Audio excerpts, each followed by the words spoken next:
Anupama serial के ऐसे ही daily update सबसे पहले देखने के लिए हमारे चैनल टेली एक्सप्लेन्स को सब्सक्राइब करें। आज के एपिसोड की शुरुआत में अनुपमा समर के पास जाती है और उसे देखकर बेहद खुश हो जाती है।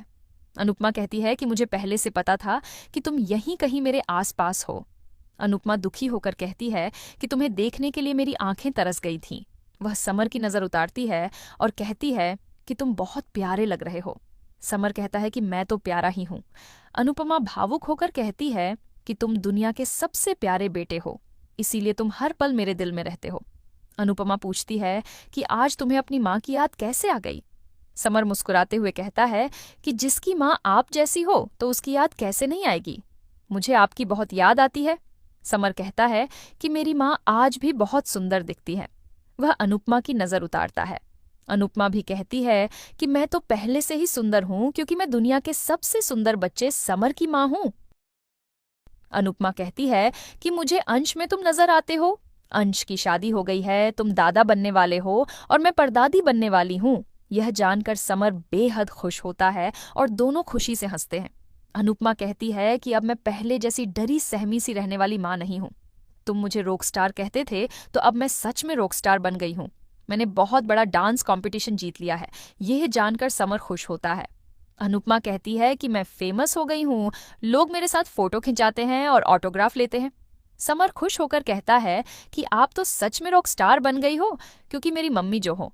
अनुपमा रोते हुए कहती है कि मैं सिर्फ समर की माँ हूं।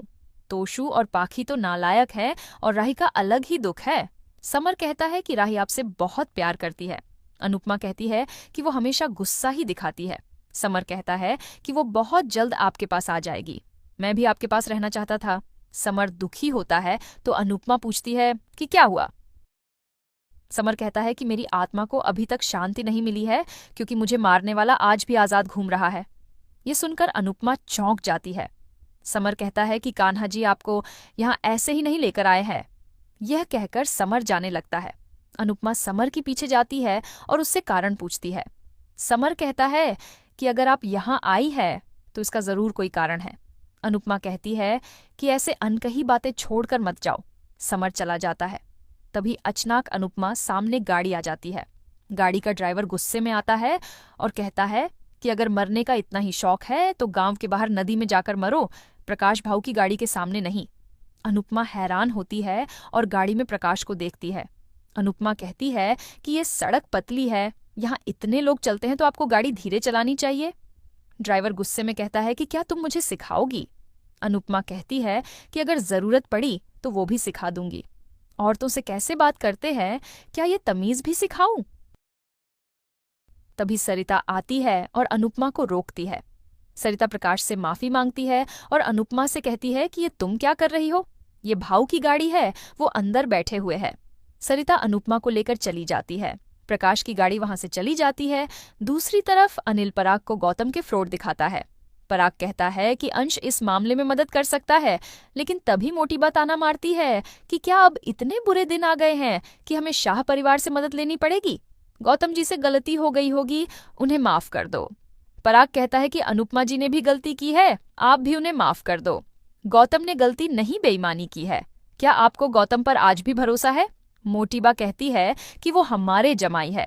पराग कहता है कि गौतम हमारा जमाई था, अब अंश हमारा जमाई है। मोटीबा कहती है कि एक दिन इसी अंश की वजह से हमें शाह परिवार के सामने हाथ फैलाने पड़ेंगे। अंश ये सब सुन लेता है। मोटीबा हैरान होती है, पराग शर्मिंदा होता है। दूसरी तरफ सभी गांव की सुबह की तारीफ करती है।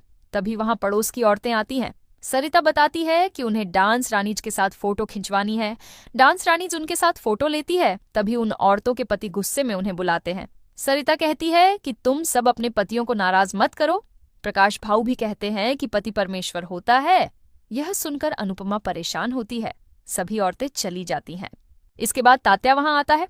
सभी उन्हें नमस्कार करती है। तात्या कहता है कि इन लोगों ने प्रकाश भाऊ की गाड़ी रोककर अच्छा नहीं किया। अनुपमा हैरान होती है। सरिता उससे माफी मांगने लगती है और कहती है कि अनुपमा से गलती हो गई थी, उसे मालूम नहीं था। मैं इसकी तरफ से माफी मांगती हूँ। तात्या कहता है कि प्रकाश भाऊ ने तुम सबको बुलाया है। सरिता डर जाती है। दूसरी तरफ पराग मोटीबा की तरफ से अंश से माफी मांगता है। अंश कहता है कि अगर मोटीबा को मुझ पर भरोसा नहीं है तो आप फिर से सोच लीजिए। मुझे कोठारी परिवार में दिलचस्पी है, उनके बिजनेस में नहीं। अगर आपको लगता है कि मेरा बिजनेस में शामिल होना सही नहीं है तो आप बेझिझक मुझे बता दीजिए। पराग कहता है कि मैं तुम पर भरोसा करता हूँ। अंश कारण पूछता है तो पराग कहता है कि तुम मेरी बेटी की पसंद हो और मेरी बेटी की पसंद कभी गलत नहीं हो सकती।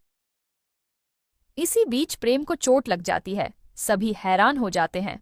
पराग तुरंत उसे संभलता है और उसके हाथ पर पट्टी करने लगता है।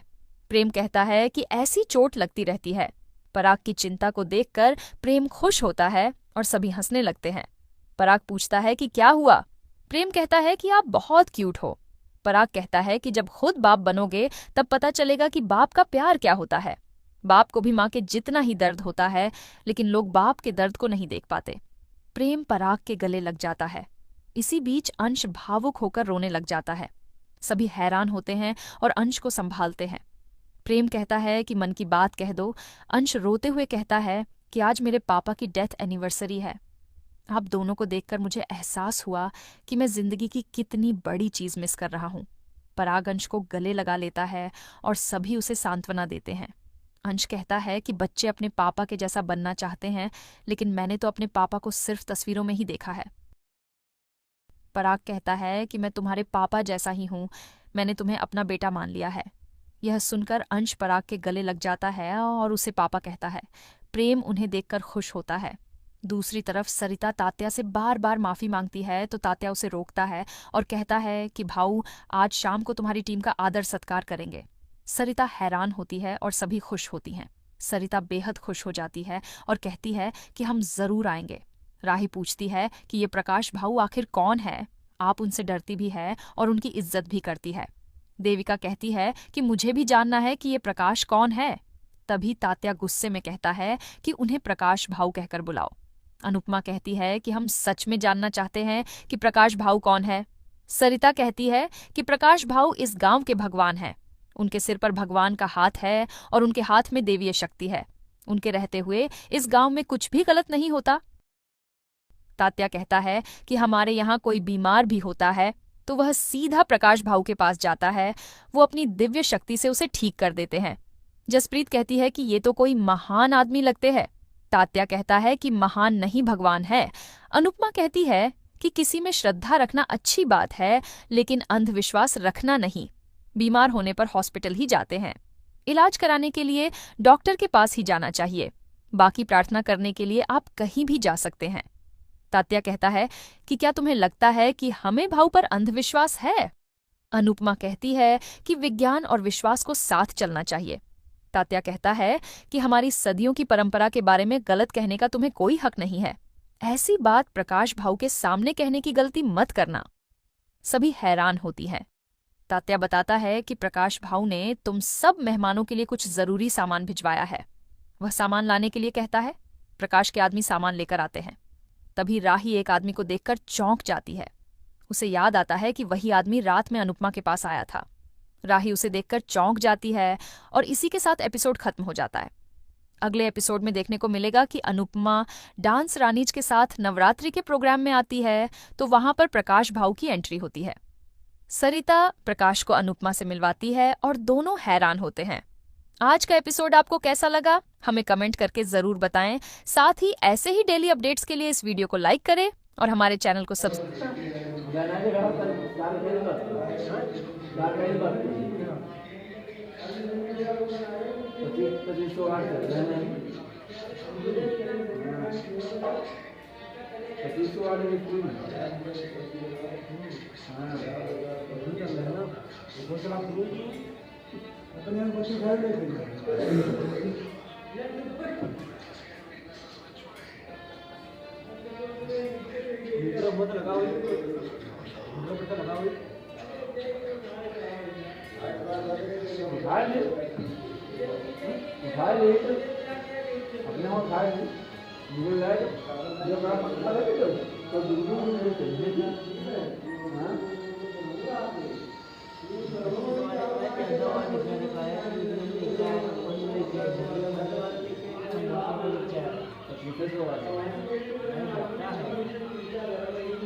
कहाँ रखा है?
यो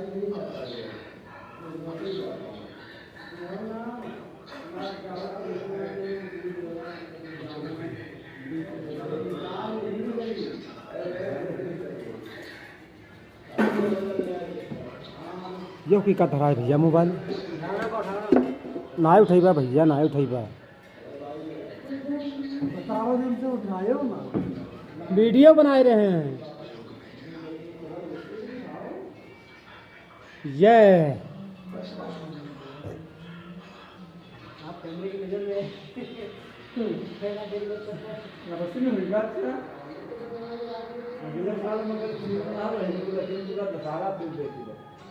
पहले बहुत पहले सिस्टम ना राशन बहुत बढ़िया बने खाना भी बढ़िया ना लगे थे वो पर देखे काम बढ़िया तक ना अब भी दाव कितना मस्त बने फिर आगे भी बोल के हमारा है दिन को तो डालो रूम सुन और दिन को रूम डालो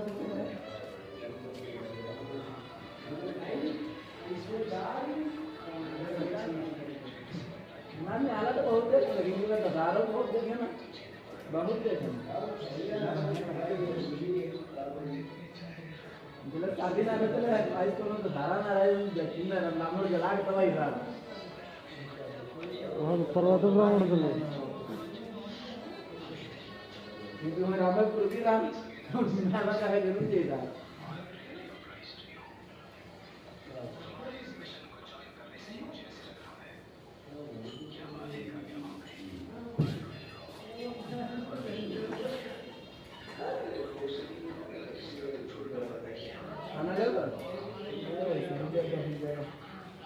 सब्जी सब्जी आलू आलू हाँ सभी ये सभी लाभ तो यार मैं वहाँ देखा बस बस वहाँ ये चावल है ये तो बहुत खाना लगा दिया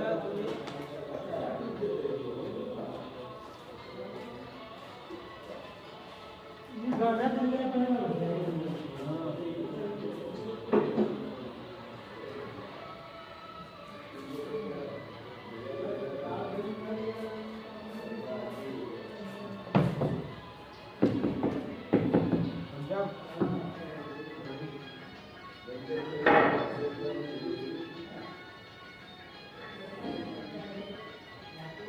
हल्दी कच्ची को ढीला रहे यार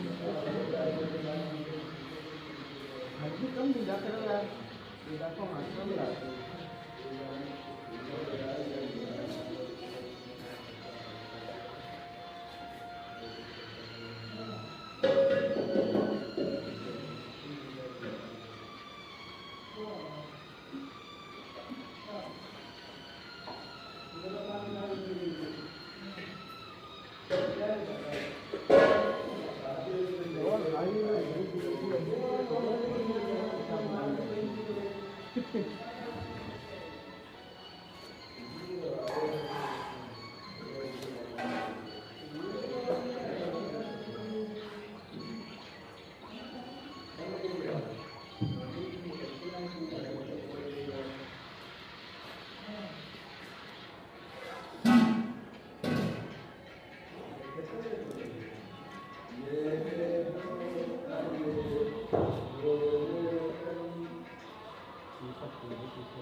दुकान से ये सब साथ में बैठे